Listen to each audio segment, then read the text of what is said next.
Bienvenue à toutes et à tous de ce débat entre les forces françaises de l'industrie. 1083 et Chine va commencer. Alors d'un côté, Covid-19, inflation, nouveaux usages, de nombreux chocs ont fragilisé l'industrie textile. De l'autre, l'ultra-fast fashion et le géant chinois Chine, avec ses 30 milliards de dollars de CA en 2022, arrive en bulldozer. Mais la colère gronde car acteurs et consommateurs dénoncent le modèle de la marque. Donc ce débat sera engagé entre Thomas Hurier, président et fondateur de 1083, une marque de vêtements éco-conçue et made in France. Voici Thomas, merci. Venez, on peut l'applaudir bien fort, merci. Durant ce débat, nous aurons aussi Laurent Moisson, qui est entrepreneur, président et cofondateur des Forces françaises de l'industrie. Merci beaucoup d'être avec nous. Et ils vont confronter leur point de vue face au directeur de la stratégie de Chine, Peter Day. Please join me on stage. Thank you very much. Ce débat est en français et en anglais. Nous avons des casques de traduction qui sont à l'entrée, si vous le désirez. This is going to be in English and French. If you do need translation, we do have headsets available for you with our fantastic translators. And you can give them a big round of applause because they are doing a fantastic job at translating every single word that is spoken on this stage. Et pour animer ce débat, je vous prie de bien vouloir accueillir sur scène la rédactrice en chef de Mind Retail, Sophie Bach, s'il vous plaît. Merci beaucoup.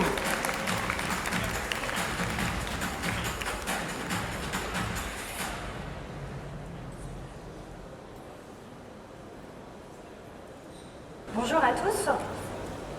Je vous laisse aller prendre vos casques de traduction pour une intro rapide. Donc je me présente, Sophie Baquet, je suis la rédactrice en chef de la publication Mind Retail. Ravie d'animer cette table ronde. Merci Arnaud pour l'invitation. Cette table ronde a lieu parce qu'on est effectivement à la convergence de deux crises.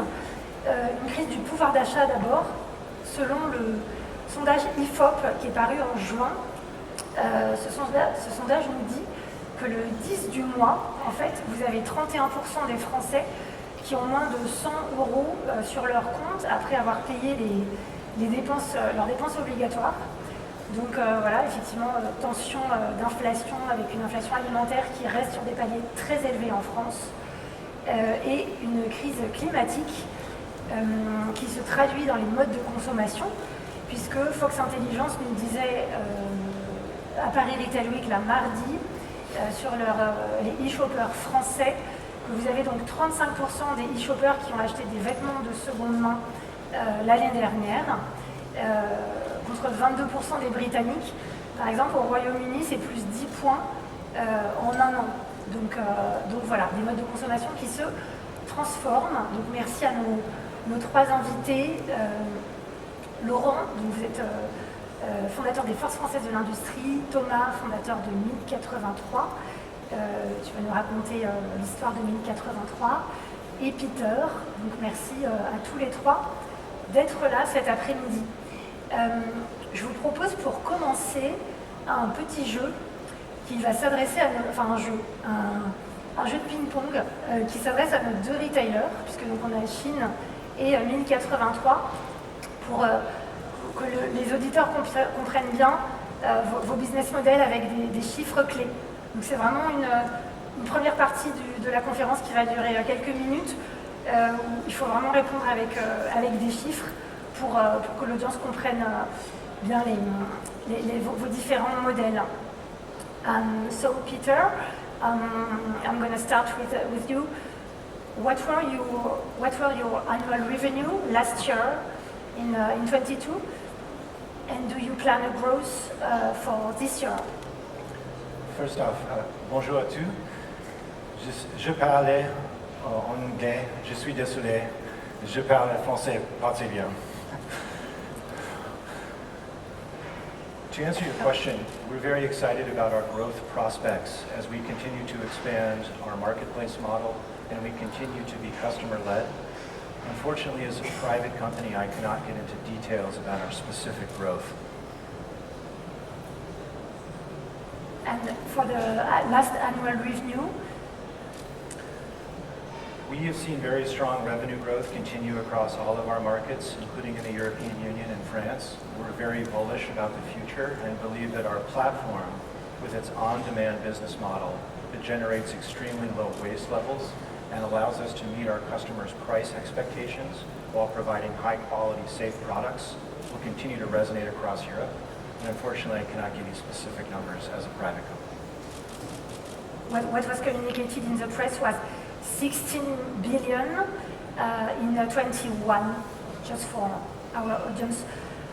Thomas, quel était votre dernier chiffre d'affaires annuel chez 1083?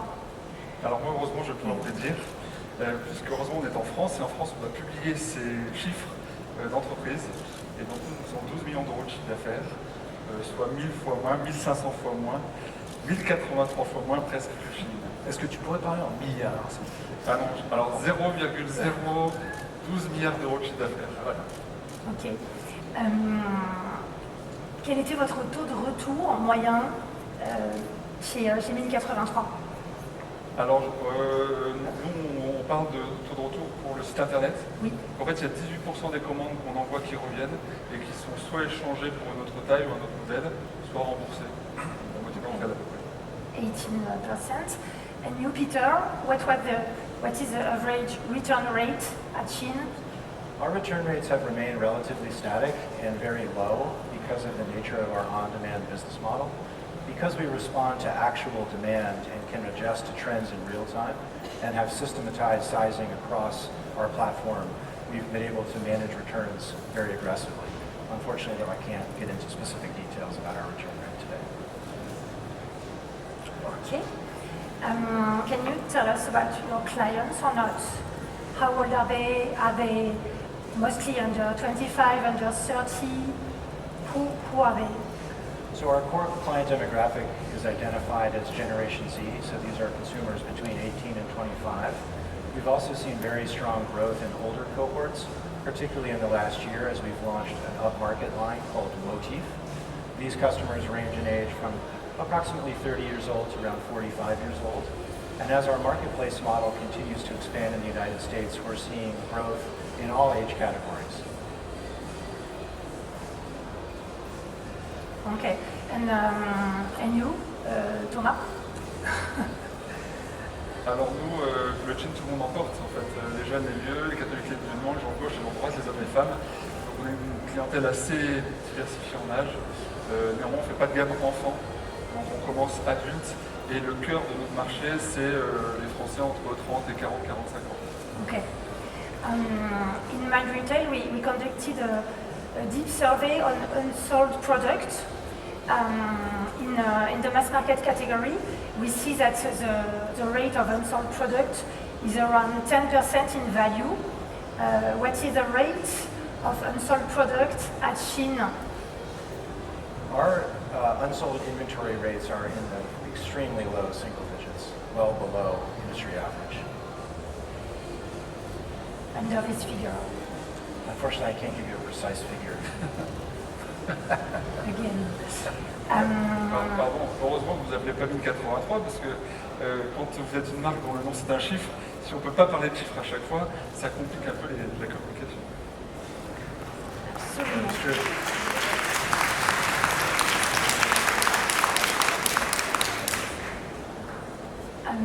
I guess you won't answer, but I try again. How many items did you sell last year? What is the average basket at Shein? What is the average price per item sold? So the average clothing item we sell is between $7 and $20, depending on the market. We operate in 150 countries, so there's wide variety in basket size and checkout size. But in the European Union and the United States, our two largest markets, it tends to be between $7 and $20. Per item, okay. And we normalize our pricing with dollars, so all of our accounting is in dollars. Okay. And et chez 1083? Nos prix de vente moyens? Le prix moyen, oui. Alors pour 7 à 20 $, on a au mieux un morceau de tissu en coton bio tissé en France. Ça, c'est ce qu'on peut avoir pour le prix d'un vêtement Chine. On peut essayer de s'habiller avec, mais ça peut être un peu juste. Après, il y a à peu près 20 € de prix de confection, pareil en France.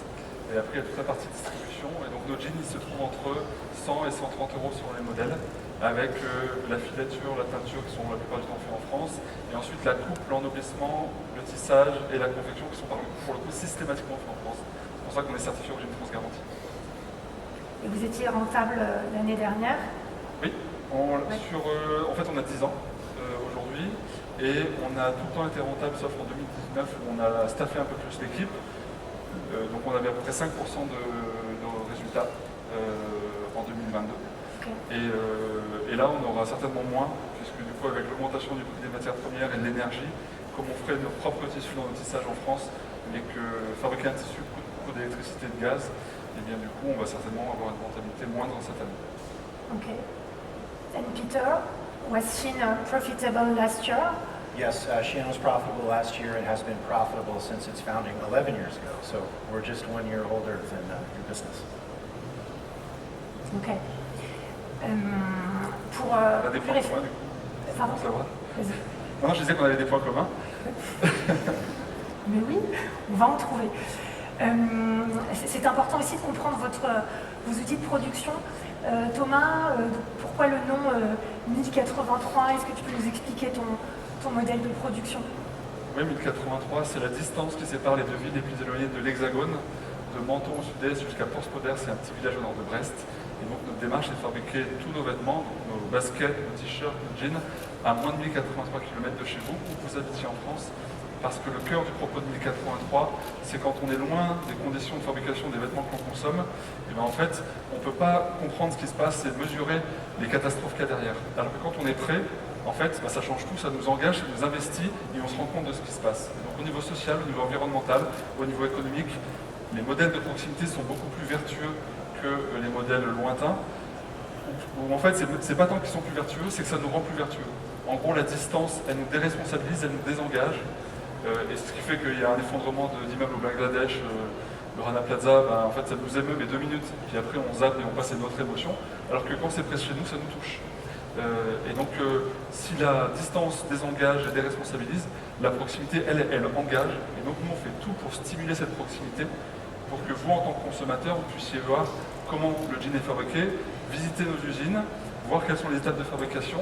Et c'est aussi très vertueux pour nos équipes parce que quand elles voient le plaisir des clients avec qui elles échangent pour avoir un retour sur le jean qu'ils ont consommé et que c'est le fruit de leur travail, ben ça les réengage sur ces métiers manuels. Donc voilà pourquoi la proximité c'est vraiment la cœur de la démarche de 1083 et voilà pourquoi 1083 s'appelle comme ça. Okay.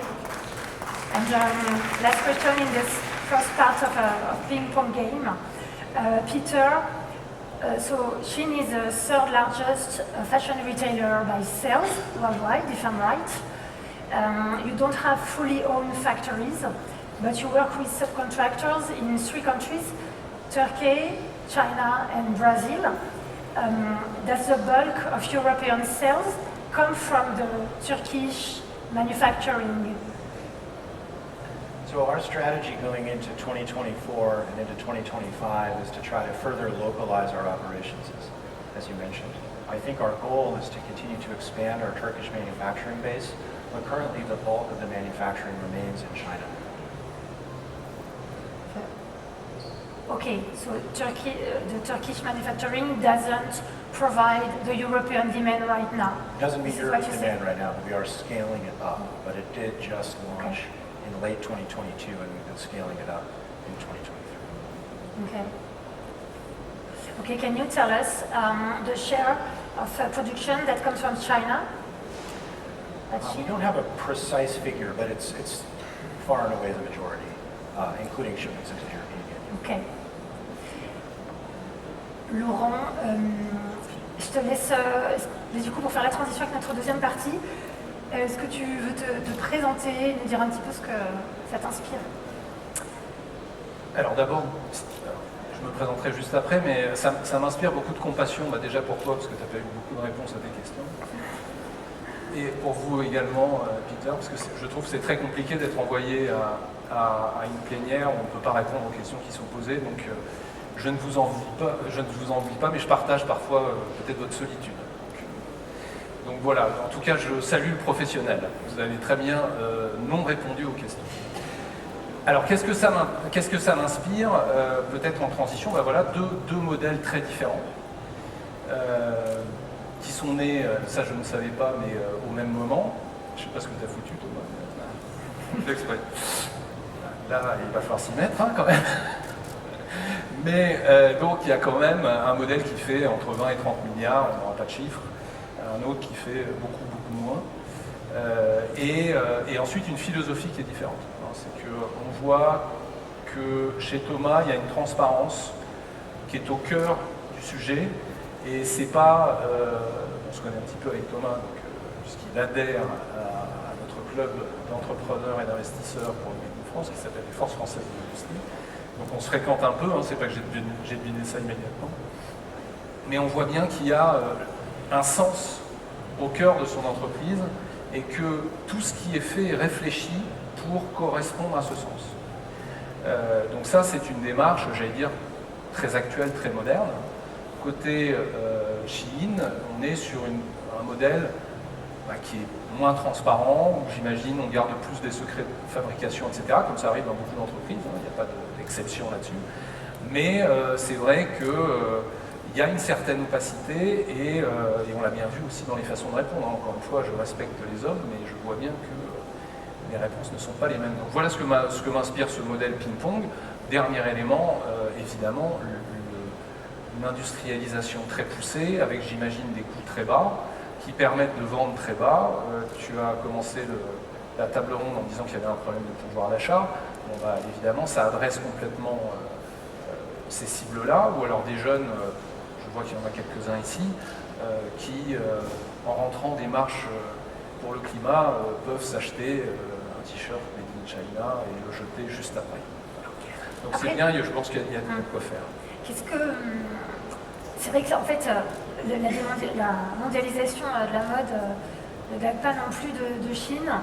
Enfin, là, ça fait 40 ans qu'on a une filière industrielle qui a été quasiment entièrement délocalisée. Quel était le pari pour les enseignes, leur équation économique derrière cette délocalisation, selon toi?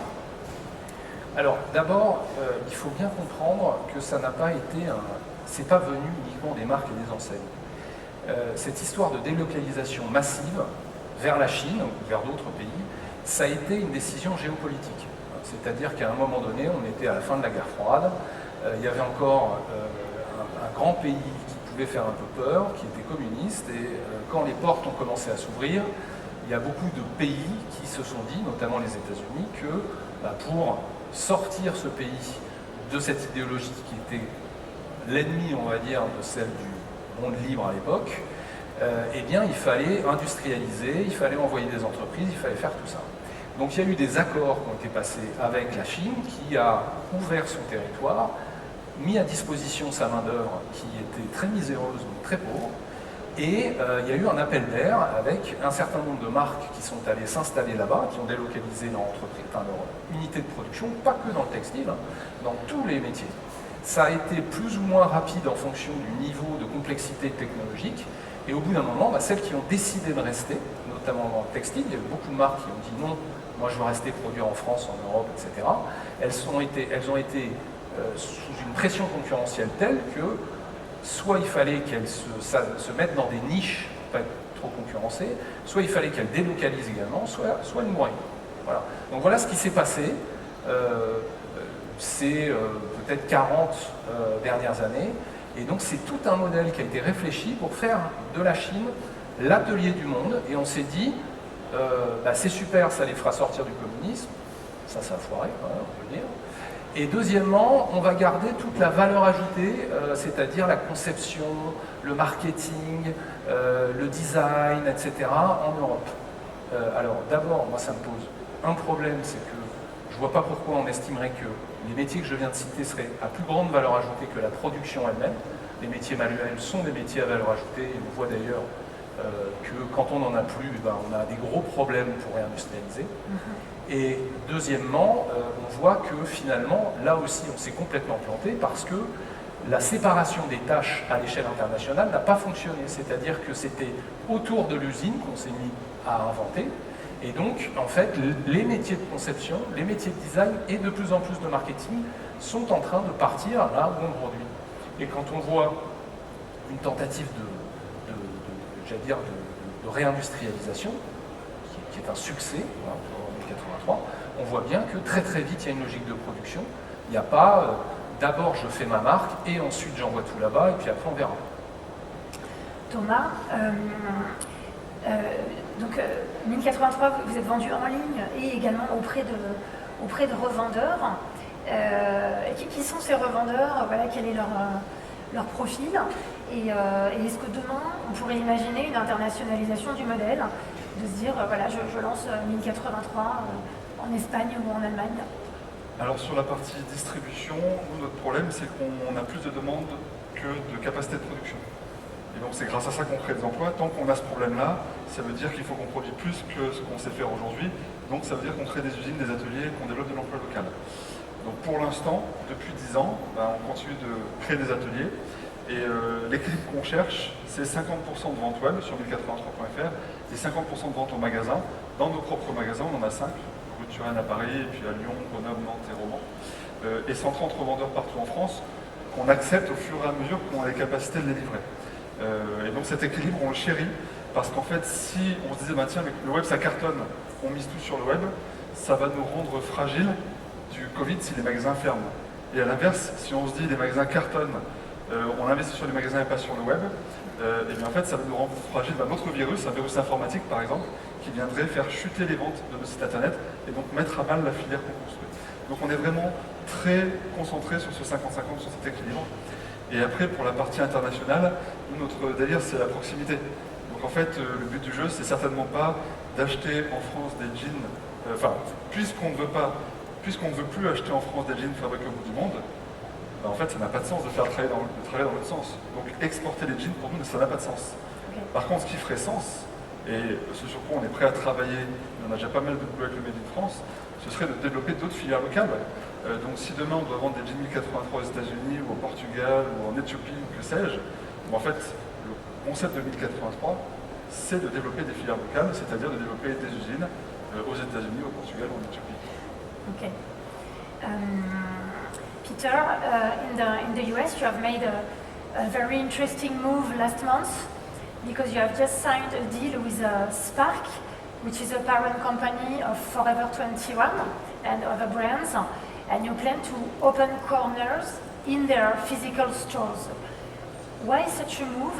And do you plan a similar move in Europe, for instance? I think that you make a very good point, which is that as retail expands and changes, there needs to be a balance between e-commerce and physical activations. We have for a long time focused on having pop-up stores and had 40 in 2022. We've had 3 in France so far this year. We'll have 2 more by the end of the year. And we see physical retail as a way to have our customers experience the brand, experience our vision, to see the quality of our products, to see how they're designed, to celebrate local designers like our Chianex designers who are located in France. All of these things, we're looking at a way to expand them through our partnership with Forever 21. And this will be a way in which we possibly have more permanent activation centers within stores. We haven't yet made the final decision about what that will look like, but we do see that there is an important balance between a digital experience for consumers and a physical experience for consumers, and we're looking at exploring where that balance lies.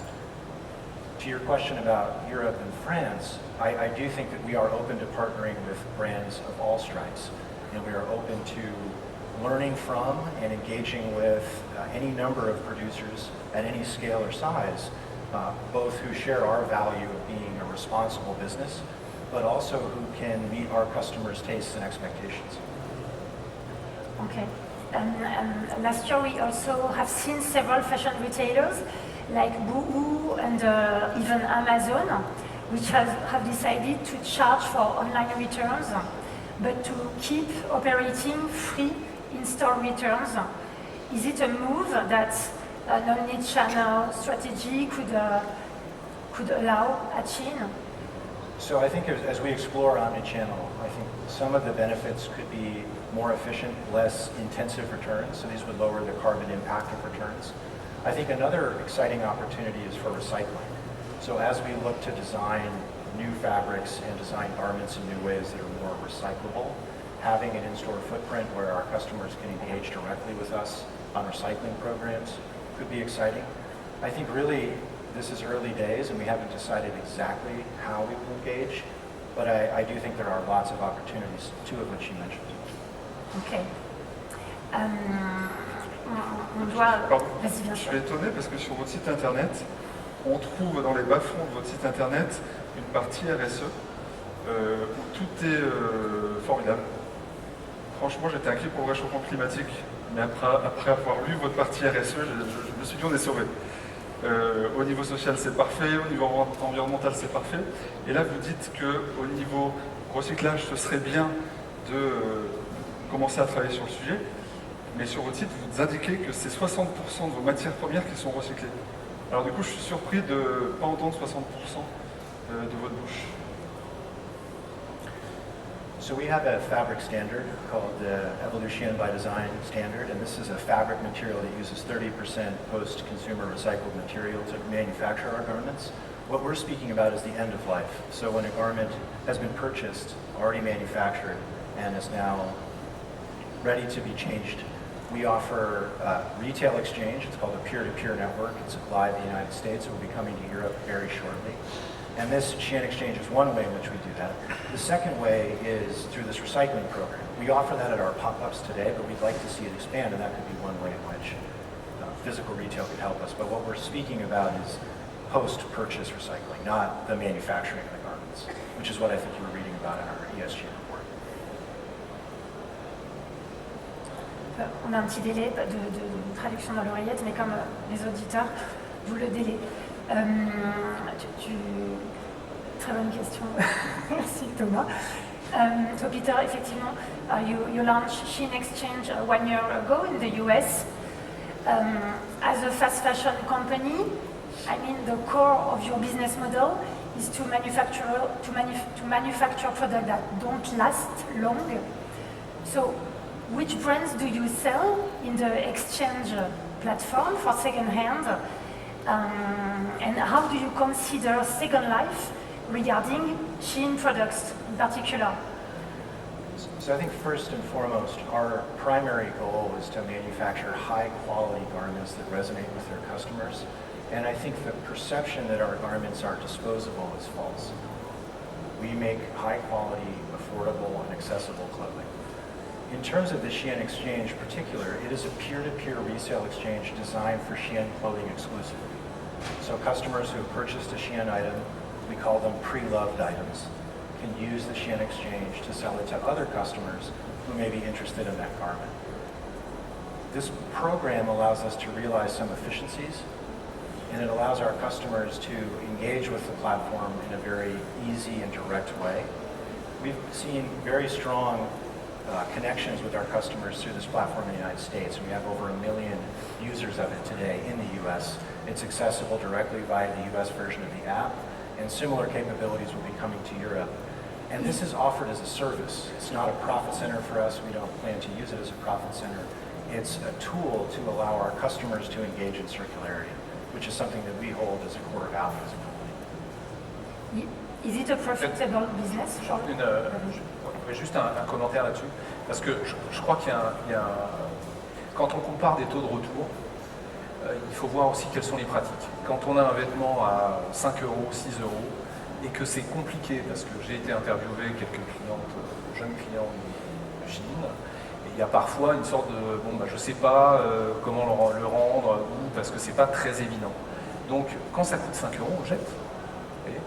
Donc je pense que les taux de retour ne sont pas toujours bien identifiés par la marque, parce que à ce niveau-là de prix, s'il faut payer tout un tas de trucs, qu'il y a tout un process à faire, et ben vous avez un découragement. Alors je ne sais pas s'il y a des clients ou des clientes dans la salle, mais en tout cas moi c'est ce que j'ai entendu auprès de gens de ma famille qui finit par alors que je suis quand même un partisan du mini-franc, m'avouer qu'ils en achetaient de temps en temps.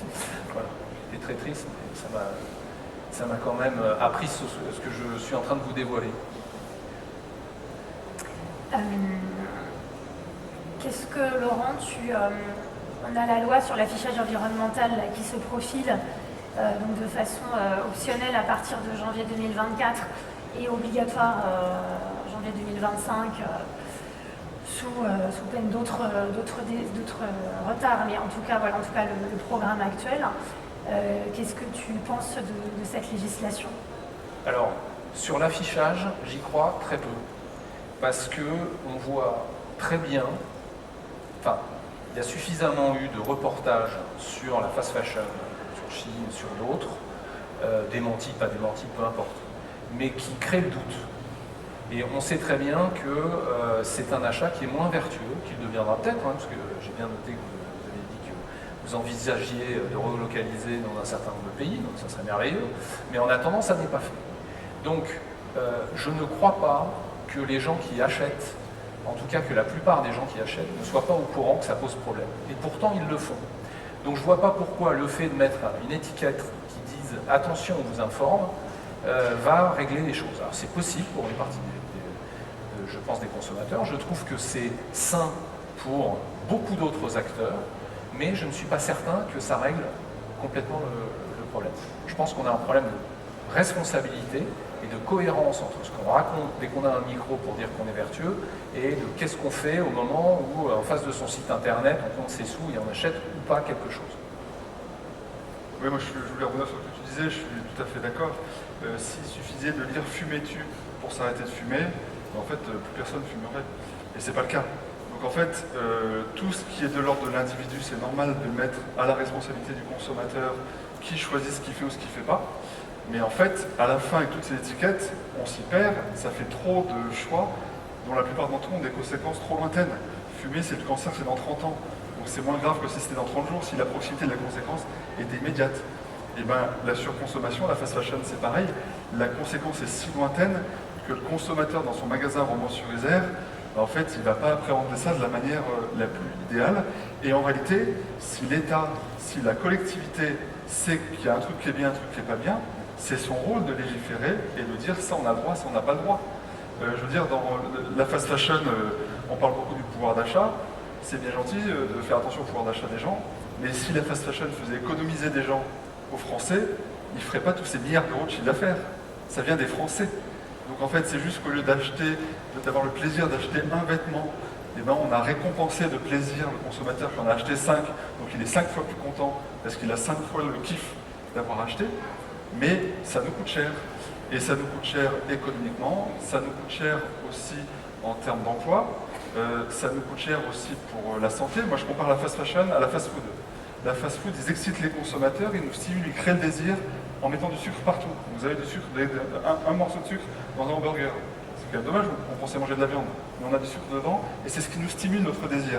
La fast fashion, ben, elle nous stimule par la nouveauté, par la promotion, et donc ben, on remplit le système à plaisir dont on a besoin, mais au lieu de le remplir de choses vertueuses, eh ben, on le remplit d'un monde qui surconsomme, qui surproduit, qui pille les réserves de la planète, qui concentre les emplois dans des endroits pas très riches et qui appauvrit les riches et qui asservit les pauvres. Et donc ce modèle-là, ben, si on se dit qu'il n'est pas terrible, ben, en tant que professionnel, en tant qu'État, on peut faire quelque chose. En tant que consommateur, on peut tous faire notre part, mais nos moyens sont très limités par rapport à ce que peuvent faire les entreprises ou décider de ne pas faire, et ce que devraient faire nos gouvernants pour saluer, dynamiser ce qui est bien et contraindre ce qui n'est pas bien. S'ils savent que ce n'est pas bien, l'État, au lieu de nous mettre une étiquette, il devrait l'interdire. I think that one of the central premises of both of your arguments is that there is a virtuous cycle. And at Shein, we agree that there is virtue in fashion. What we see it as is a vehicle for self-expression. And if you can decouple the ability for individuals to self-express through their clothing at an affordable and economically accessible price point, but do so in a way that's responsible and sustainable, we think that is more of an appropriate solution. We also think that transparency in supply chains is an important component. We have 5,400 contract manufacturers. They're enabled through a digital supply chain that allows us to see where they are, to ensure that they're not using things like forced labor, improper materials, to conduct and monitor chemical testing of the products. All of these things can be enabled through technology. But I think that assigning virtue to a particular model that is solely focused on limiting consumption may alienate a portion of the population that can't afford higher price points, and B, limit opportunities for self-expression and individuality, which are also virtuous. So I don't see that this is a singular virtue that you're adopting, in our view. Non mais, alors, moi j'entends votre point, et effectivement, si vous vendez, c'est parce qu'il y a des acheteurs. J'imagine, tu as parlé d'un peu de shoot, d'ego et de satisfaction quand on ouvre j'imagine un paquet qu'on vient de recevoir. Et d'ailleurs, ça entretient par le système d'influenceurs, beaucoup sur TikTok, qui lui-même est un média bien contrôlé par la Chine. Donc tout ça est une boucle très efficace. Ça, d'un point de vue marketing, c'est nickel. Effectivement, ça ne contrevient pas aux réglementations, puisque les gens ont le droit d'acheter des vêtements sur Internet. Maintenant, dans l'histoire des interdits, des produits interdits, il y a eu un moment où c'était permis. À une époque, on pouvait acheter de l'opium. C'était parfaitement accepté. Il y a des endroits qui se disent qu'on peut légaliser tout type de drogue. C'est pas pour ça que c'est bon. Voilà. Donc c'est pas parce que des gens en veulent et que des gens en vendent que c'est quelque chose qui est sain pour les choses. Donc moi, je suis très spectateur là-dessus. À chaque fois que j'ouvre un journal, que j'allume la télé, que j'entends une conférence, on me dit qu'il y a une urgence climatique. Alors soit c'est vrai, et il faut traiter le problème. Alors, est-ce qu'on interdit, est-ce qu'on vous oblige à avoir un certain nombre de pratiques qui fait que la prochaine fois que vous venez, vous aurez la possibilité, même l'obligation de répondre aux questions qui sont posées? Ce que je vous souhaite. Ça pourrait être bien. Soit on continue à dire, en fait, il y a des failles parce qu'en gros, il y a production dans des pays qui sont quand même pas des démocraties super transparentes, donc on ne peut pas savoir ce qui s'y passe. On recevait il n'y a pas très longtemps à Arcachon quelqu'un qui fabrique aussi des jeans et qui est d'origine vietnamienne, qui est parti au Vietnam pour regarder à Ho Chi Minh Ville comment on produisait les jeans qu'il avait lui-même designés.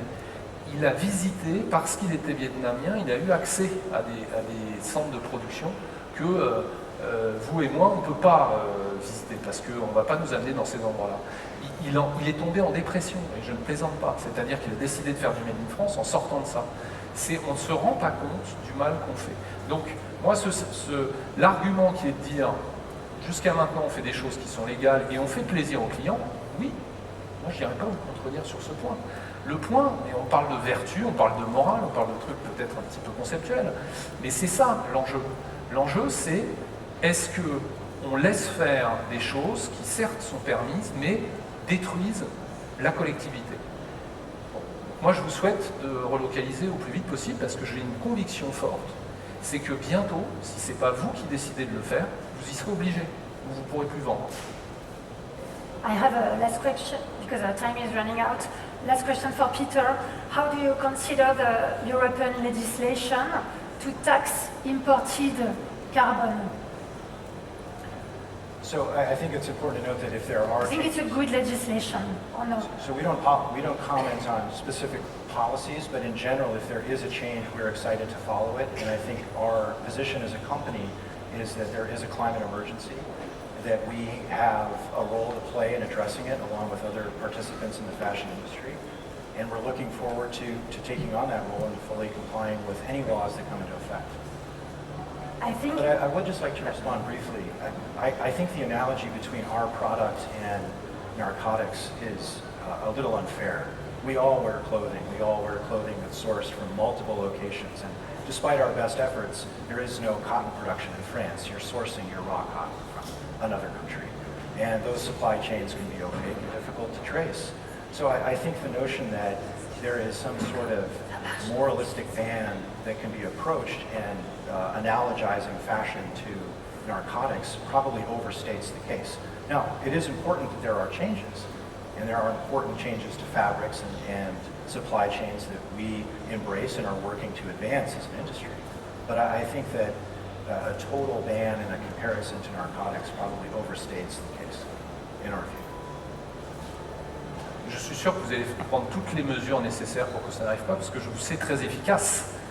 Donc voilà, c'est ce que je vous souhaite, mais je suis sûr qu'il va y avoir des interdictions, notamment avec tout ce qui tourne autour du recyclage, puisque on a parlé recyclage, si c'est pour prendre des matières qu'on jette ici, qu'on met dans les bateaux et qu'on va recycler en Chine, ça n'a aucun intérêt.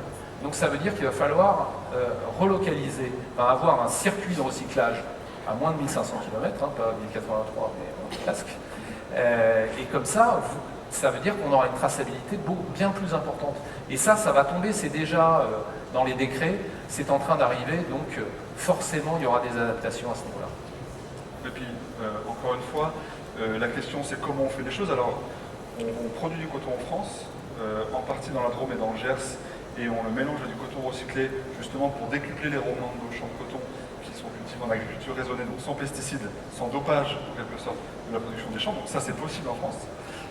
Et après, au-delà, en fait, de la manière dont c'est fabriqué, le problème de fond de la fast fashion, c'est qu'en fait, on est sur une planète avec des ressources limitées, et on ne peut pas, en fait, demander aux gens de surconsommer, de surproduire à l'infini, avec ce niveau de ressources limitées. Et donc, même si vous faisiez tout bien, que c'était tout bio, que c'était tout parfait, en fait, si vous mettez du sucre sur un burger avec un burger tout bio, vous mettez du sucre dedans et vous incitez les gens à manger beaucoup, bah, ils vont être malades, ils vont être gros, ils vont avoir plein de problèmes de santé. Bah, la fast fashion, c'est malheureusement un petit peu pareil, c'est-à-dire que vous savez tellement donner envie, stimuler les consommateurs d'acheter vos vêtements le plus possible, le plus régulièrement possible, que quand bien même ces vêtements seraient parfaits, seraient tous bio, etc., la surproduction qu'ils généreraient n'est pas tenable à l'échelle de notre planète. Et c'est là où la fast fashion, pour moi, a un vrai problème existentiel. Et on en parle d'autant plus facilement qu'aujourd'hui, il y a un acteur Chine qui est chinois, mais en fait, c'est pas le procès de Chine aujourd'hui. C'est juste la fast fashion en général engendre ça. Qu'elle s'appelle H&M, Zara ou d'autres marques à petit prix françaises, en fait, le problème de fond, c'est la surconsommation et la surproduction que génère cette capacité à stimuler autant de désirs chez les consommateurs et à le rendre si accessible tellement c'est pas cher. Et si on ne soigne pas ça, alors on sera hébété par ce système-là, on se fera plaisir par des consommations à faible valeur ajoutée. D'ailleurs, ça a tellement peu de sens, ces plaisirs de petits achats, qu'on les remplace immédiatement par d'autres plaisirs. Alors qu'un jean 1083, certes, il n'y a qu'une fois le plaisir de l'achat par rapport à 5 ou 10 jeans Chine. Mais le fait de découvrir la marque, de rencontrer les fabricants, de le porter, de le patiner, d'en parler autour de soi, c'est autant de désirs qu'on essaye de produire chez les consommateurs pour que finalement ce plaisir de l'achat soit dilué dans tout un tas de désirs. La différence entre nous, c'est que le seul désir que Chine et la fast fashion cherchent à stimuler, c'est votre plaisir de consommer. Est-ce que c'est comme ça qu'on va régler les défis du réchauffement climatique? Je ne suis pas sûr.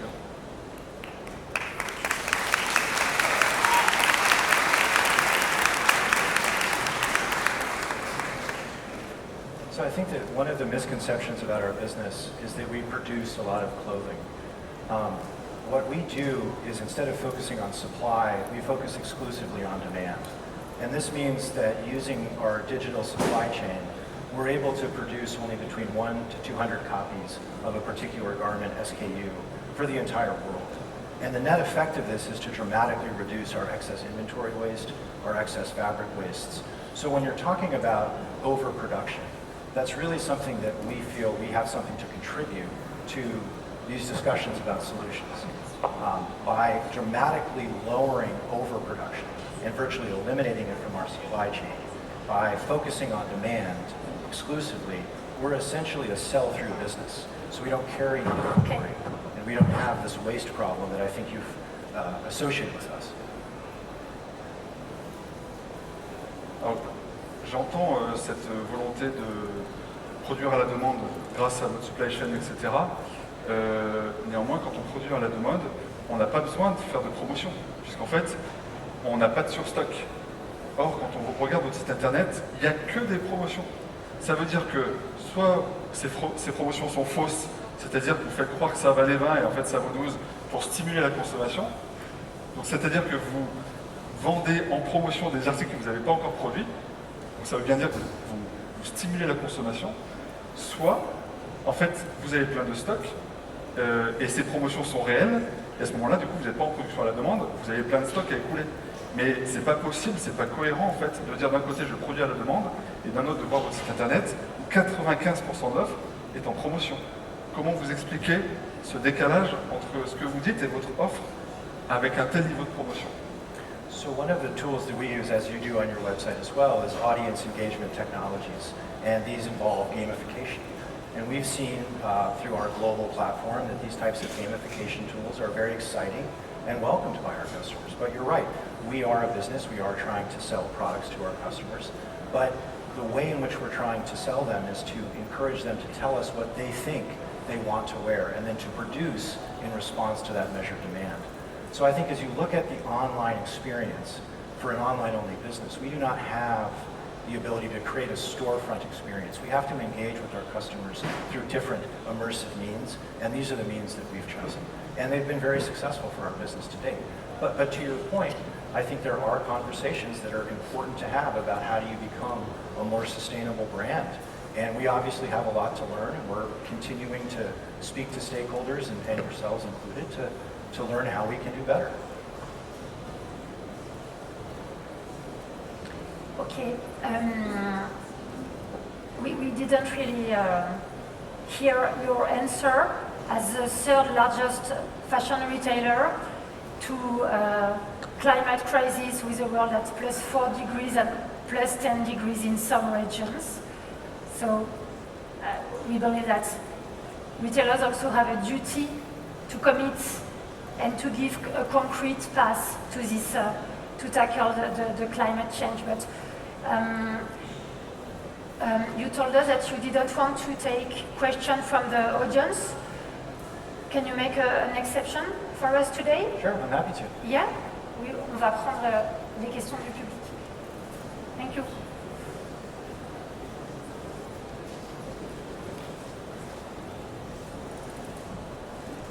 Bonjour.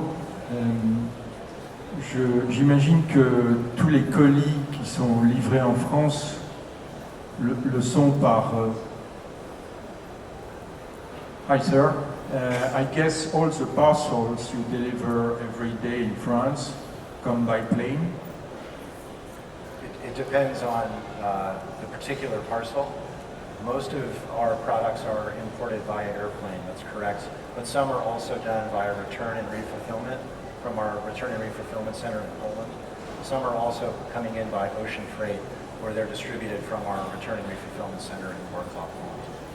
Meaning that you have various warehouses in Europe to dispatch the merchandise? We do. We have one in Wrocław, Poland, and a second one in Italy.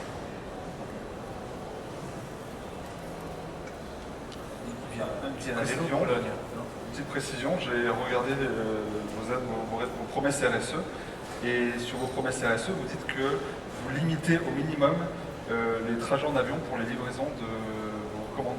Et du coup, je ne comprends pas trop votre réponse, parce que là, j'avais cru comprendre que c'était la majorité que vous livrez en avion, ce que vous avez dit, et sur votre site internet, vous dites l'inverse. So in our ESG report, we identify our emissions in scopes 1, 2, and 3. And our air carrier emissions are in scope 3 and remain one of our largest sources of emissions. I don't know specifically what you're referring to, but the majority of our entries do come by air freight. Je vous montrerai votre site internet. I appreciate it, thank you. Est-ce qu'on a d'autres questions? Oui.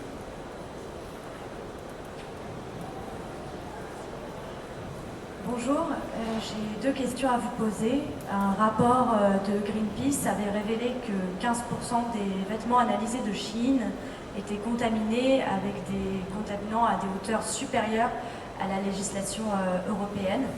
Qu'est-ce que vous pouvez répondre à ça et est-ce que désormais vous pouvez garantir que vous avez bien vérifié tous vos vêtements? Et la deuxième question, c'est est-ce qu'aujourd'hui Chine peut garantir que sa production ne repose absolument plus sur l'exploitation des populations ouïghours? Merci.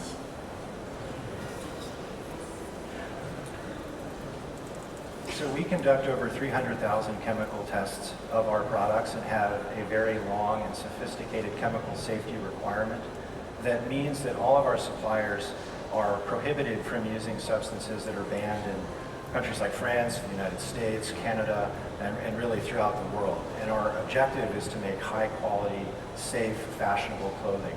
So we've invested countless amounts of material resources and human resources into making our products as safe as we possibly can. And we take that very seriously as a business. To your second question, we as a company have a zero tolerance policy for forced labor. In our code of conduct, we expressly prohibit the use of forced labor, child labor, or any other type of exploitive conditions. And we conduct thousands and thousands of supplier audits. In 2022, we did 2,800. We're on track for 3,600 in 2023 to make sure that our suppliers are living up to their obligations in the code of conduct. But we don't stop there. We also have no contract manufacturers in the Xinjiang region of China, and we conduct chemical tests of all of our cotton products to make sure that they are from approved origin countries. This includes Brazil, which sources about 67% of our cotton, the United States, which is another 22% of our cotton, and India and Australia, which make up the rest. And so our objective, and one of our highest values as a company, is to remain true to that zero tolerance policy.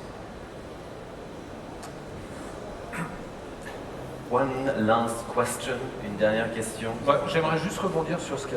Alors, les nous questions. n'aurons peut-être pas de dernière question. Merci. Exactement. Donc, désolé pour la dernière personne qui voulait poser une question, ça sera moi. Voilà. Non, mais elles sont très bien vos questions, mais en fait, elles sont limitées en sens parce que vous avez quelqu'un en face de vous qui a du mal à répondre aux questions de façon précise. Encore une fois, je pense que c'est compliqué d'être à sa place et je ne voudrais pas l'être. Mais vous comprenez bien, Peter, que quand vous ne répondez pas à toutes les premières questions, quand il y a autant d'opacité, tout ce que vous nous garantissez à l'instant, c'est très compliqué pour nous de le croire. Donc il faudrait quand même ouvrir tout ça. On est au moment, et vous savez très bien vous en servir sur les médias sociaux, où tout le monde a quelque chose dans la poche, qui filme, qui communique, etc., etc. Donc dans ce niveau de transparence possible, ça commence à devenir très compliqué d'être aussi opaque. Et moi, je pense que les deux questions que vous avez posées, il y en a peut-être 1000 comme ça qu'il faudrait poser, ben, j'ai du mal à vous croire. Et vous n'aurez la possibilité de nous convaincre qu'en ouvrant les portes, qu'en garantissant ces pratiques, et qu'en intégrant un certain nombre de choses comme Thomas a pu les démontrer, simplement sur le coût de ce qu'on achète, quand on voit le prix d'un salaire décent, on va dire que c'est pas possible. Tu dis, tu as 20 € de confection pour un jean. Oui, j'ai regardé les jeans sur le catalogue Chine et je me dis, bah, qu'est-ce que je peux avoir en France pour ce prix-là? Et en fait, je peux juste mon tissu. Non, le tissu, je peux tisser en France, en bio, tout ce qui respecte ce que vous dites en termes de respect des gens, respect de l'environnement. Pour le produit fini acheté sur Chine, en promotion, en fait j'ai un morceau de tissu en France. En respectant toutes les règles françaises, hein, juste ça. Donc si vous avez une conscience écologique, si tout ce que vous faites en engueulant vos parents dont je fais partie, c'est vrai, hein, si vous y tenez tant, la réponse est dans la question. Hein, c'était l'autre là qui disait la question elle est vite répondue, elle est vite répondue la question. Donc il n'y a pas besoin de partir, de lire des rapports, etc. Vous constatez le prix de ce que vous avez, qu'est-ce que vous en faites après. Et je pense qu'on a, en attendant que les gouvernements, qui sont très lents, c'est très compliqué, etc., prennent des décisions comme celle que tu appelles, on a un pouvoir en tant que consommateur. Donc regardez bien la provenance et regardez bien ce que vous financez comme modèle de société avec ça. Soit des gens qui fabriquent à côté de chez vous, dans d'autres pays où les gens sont bien, je finis, sont bien traités, soit des choses où vous ne savez pas du tout et vous dites « Oh non, mais j'ai eu des réponses un peu vagues qui me rassurent. » Voilà, j'ai rien d'autre à dire. Merci beaucoup.